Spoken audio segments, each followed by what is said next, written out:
السلام عليكم ورحمة الله وبركاته، طلبة وطالبات الصف الأول الثانوي.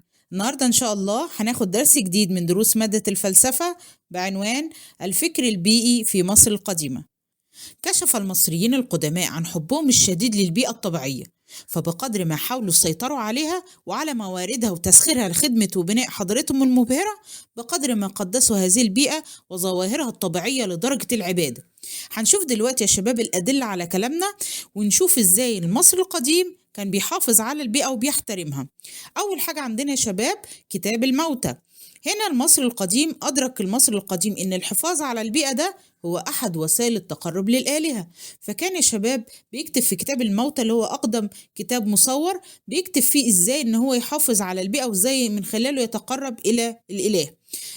من كتاب الموتى في مجموعة من التعويذات، منها تعويذة اسمها إعلان البراءة أمام الإله العظيم. دي هنا بيوضح أو بتوضح تأدب المتوفي في مخاطبة الآلهة.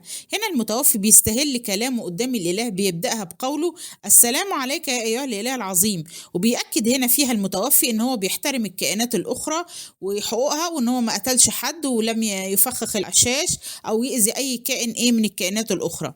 شباب أو تاني حاجة عندنا اللي هي احترام الفكر المصري القديم للبيئة. فكان عندنا يا شباب من مظاهر الطبيعة زي عندنا السماء والحيوانات إلى آخره تعتبر منهل أو مصدر للديانة المصرية. فهنلاقي عندنا في الديانة المصرية العديد من الآلهة، منهم حيوانات وفي كائنات وفي عندي السماء، وأي مظهر من مظاهر البيئة كان يعتبر عندهم مصدر أو منهل للديانة المصرية. تالت حاجة عندنا اللي هو تقديس المصري القديم لنهر النيل لدرجة العبادة. هنا المصري القديم كان بيوجه التراتيل والأناشيد ليه من خلال صلواته عشان يتقرب بيه إلى الإله اللي هو الإله حابي إله النيل. مثال على كده لو احنا جينا نشوف يا شباب هنلاقي ان المصريين القدماء عبدوا نهر النيل وقدسوه وخصصوا ليه اله اسمه اله الفيضان اللي هو المعبود حابي.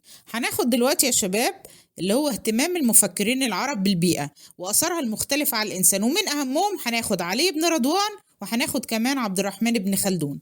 لو بدأنا الأول بعلي بن رضوان يا شباب هنلاقي إن هو فيلسوف وطبيب مصري اهتم بدراسة تأثير المكان وعناصر البيئة والمناخ على الإنسان، وربط دوت بأنواع أو بإصابته بالعديد من الأمراض والأوبئة اللي ممكن تصيب الإنسان. مثال على كده يا شباب لو احنا بصينا هنلاقي مثلا ان الباحثين لقوا ان نسبة الإصابة بالبلهارسيا في المناطق الريفية أعلى بكتير من المناطق مثلا الشمالية في مصر.